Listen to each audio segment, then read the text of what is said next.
I have always had a fascination with dance.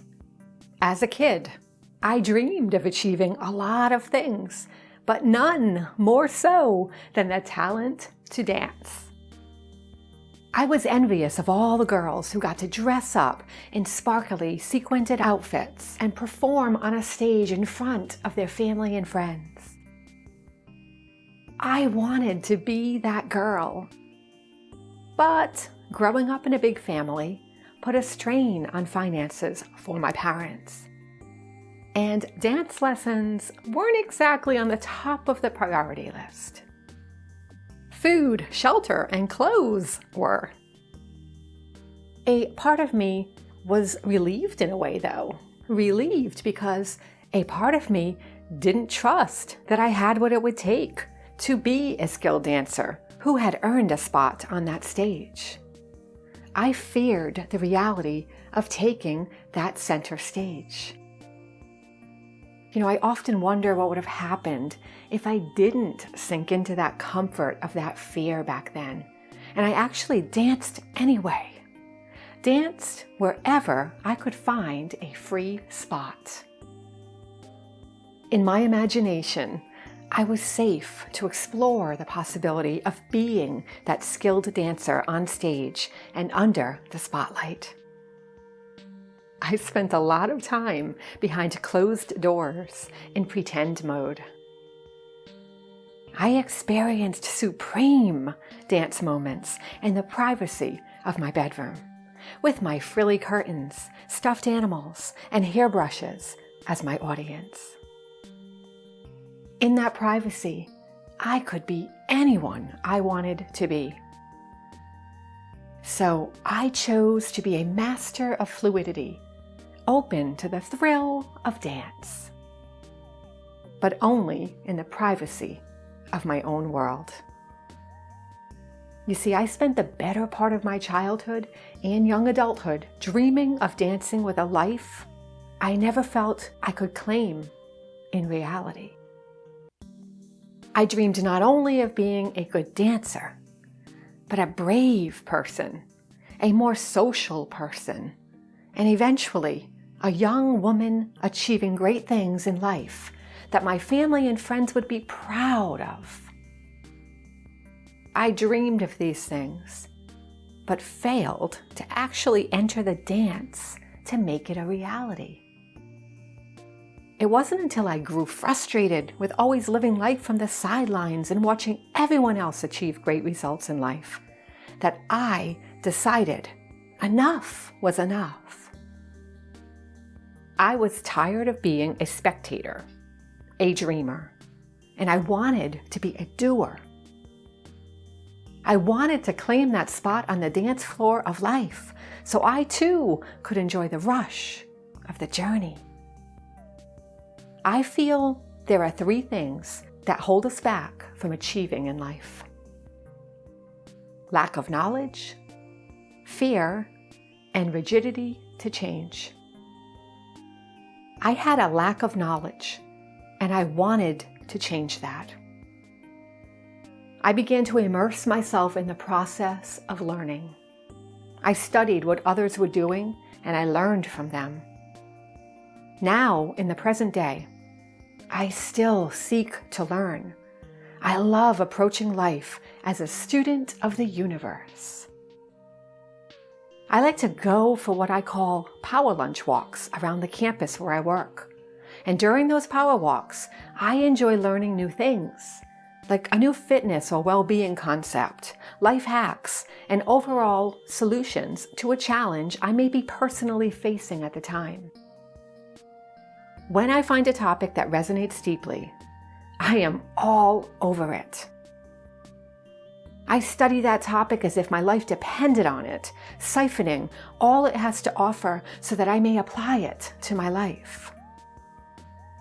I am hungry for knowledge because it is the basis for growth and new ways of thinking about what I've always seen in front of me. It keeps me moving and engaged with life.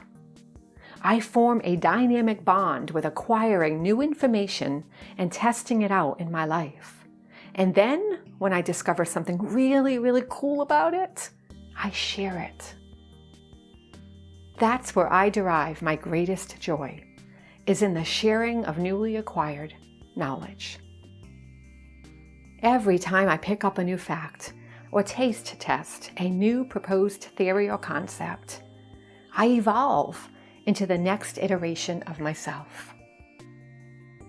Over the years, I went from insecure, fearful, shy, inhibited, and basically miserable me to someone very secure, curious, bold, uninhibited, and thoroughly happy and fulfilled. And how I did this was by seeking new ways to approach familiar situations. In other words, I sought out knowledge as a tool to dance with life's curves. Through sheer frustration, I have learned to love life's curves.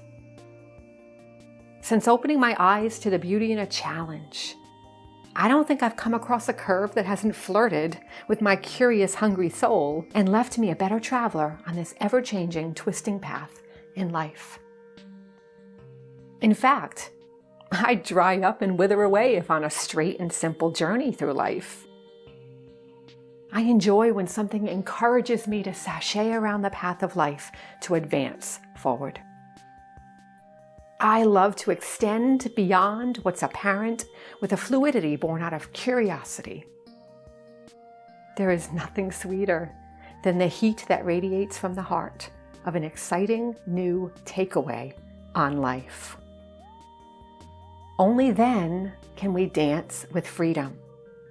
Freedom to live life on our own terms, regardless of what is happening around us. Another thing that was holding me back from achieving was that I had a fear of failing. I didn't want to fall on my face. That fear held me back for so long. Listen, to achieve things in life that take your breath away and leave you dizzy with wonder, you have to be willing to let go of the rigidity of fear, insecurity, and lack. You must realize that you have everything you need right where you are today to embrace those curves, learn their lessons, and thrive on the other side of them. But you must be willing to dance the dance, to sashay across the room without hesitating, to boldly claim your space, your talents, your skills, and enjoy how they change you into someone in a constant state of growth and development. You must be willing to be a student of the universe, always opening your eyes to the moment that you are in, extracting the heart of its beat and sharing in the fluidity of its graceful beauty. The third element that held me back from achieving was my love of the comfort zone and my rigidity to change. To achieve anything that you want in life, you have to change your mindset by letting go of judgments, resentments, bitterness, and all the negative baggage that you've accumulated through the years, and set that baggage to the side. Look forward and remind yourself that the path before you is new. It is a clean slate. It is a brand new dance floor waiting for you to make your move. What kind of move will you make? Will you fearfully cling to the sides of it in hopes of avoiding the spotlight, the possibility of tripping over yourself? Or will you say, F that, and open your arms up wide on a twirl as you boldly claim your spot and giggle your way into its mystery, open to the opportunities that only those who are willing to get in the dance will be able to enjoy? Why would anyone choose anything but that? I have asked myself that question at pivotal moments in my life. Susie, why are you choosing to sit on the sides as a spectator while everyone else is having a great time, getting tangled up in the mysteries of the erratic dance? And if that didn't get me interested in making a move, I'd follow that question up with, Susie, how has being fearful or hesitant ever served you? Friends, it never has, okay? Never. All right, well, maybe by sitting still, I have managed to avoid the ridicule of falling on my face. But it's those times when we fall on our face that we liberate ourselves, and we liberate others by proving we can get over that fall simply by standing back up and carrying on. Did we die? If you're listening, you obviously didn't. So if not, we have triumphed. There is great power in that. That fall did not stop you. You got up and you triumphed as a result of getting up. I have to say, I respect a person who isn't afraid to make that fall. I admire that tenacity to take the risk. Perhaps they do fall, but it's in their standing that is most admirable.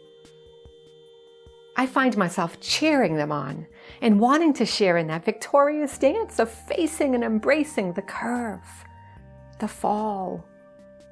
Don't you?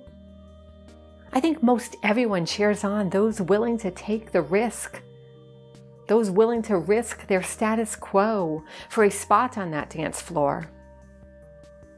Why is this? Why do we cheer people on? Because we all want to see ourselves in that story.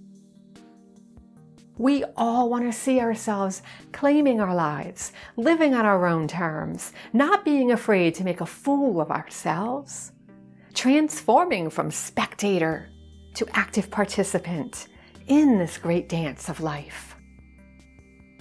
As Garth Brooks sang ever so eloquently, I could have missed the pain, but I'd have to miss the dance.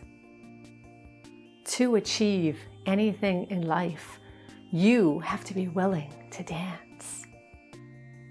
But what if you have no clue how to dance? Well, first, focus on the journey of it. In other words, focus on the excitement of discovery, improving, exploring, and experimenting with what you don't already know. Second, keep it fun. The moment you take a serious approach is the moment you lose that vital beat that keeps you in a fluid state.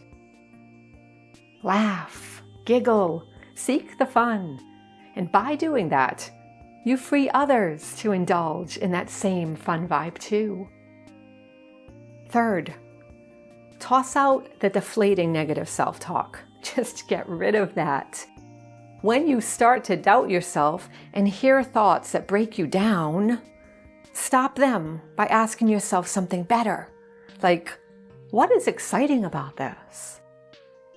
And then keep seeking the answer to that question until you find it. You will leave absolutely no room for those second-guessing thoughts. They are not your friend. They are your enemy. Push them to the side and move forward. Fourth, seek out challenging situations to dance with.